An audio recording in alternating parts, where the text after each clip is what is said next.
Before the accident, my understanding of mental health was virtually nothing.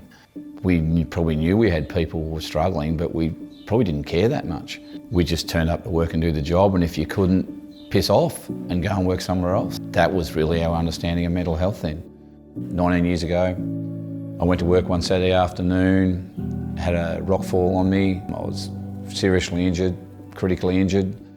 Was taken from the mine to the hospital, ended up in Royal Melbourne, and woke up a week later out of a coma, and from there my life changed dramatically.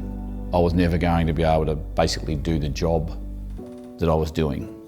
And then when I went back to work after 3 months, I'd done another 3 months, and in that time I was struggling a fair bit with it. So they sent me off to a counsellor, which was the best thing they could have done. I think having that person completely removed from the whole thing to look at it and listen to me, and that was the best thing that ever happened.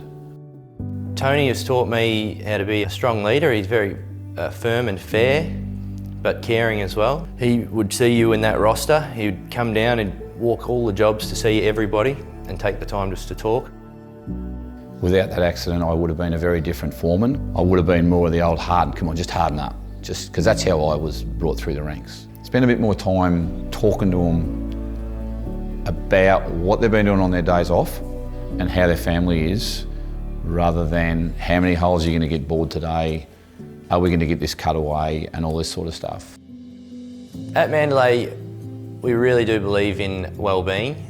The accessibility and availability of the Employee Assistance Program is free, and there's really no stigma attached to it here. Now when I'm managing my team, I am aware that there are people out there still that don't know how to reach out for the help, and just by talking to them one-on-one underground or in a private spot, you can get a lot more out of them. And if you notice someone they're struggling, or they're putting on weight, or they're sad, or whatever it may be, you can do something about it. There's that many things you can do.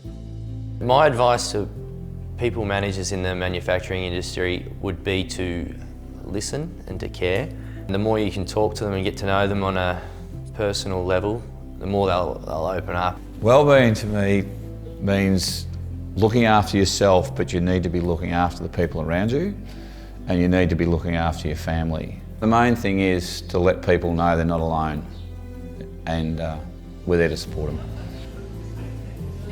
I think it's so important for an organisation to be focused on wellbeing.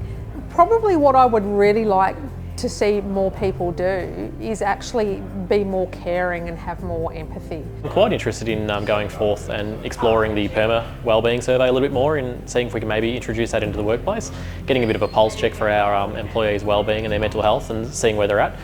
I'd like to be able to give people those tools to go, yes, I get that people aren't performing, but we need to understand why they're not performing and actually work with them, not against them. And yeah, I found the resources and the information that was provided to be really valuable. If you're in the manufacturing industry and managing people, my advice from what I've learned in my industry is you need to get to know your people better and take the time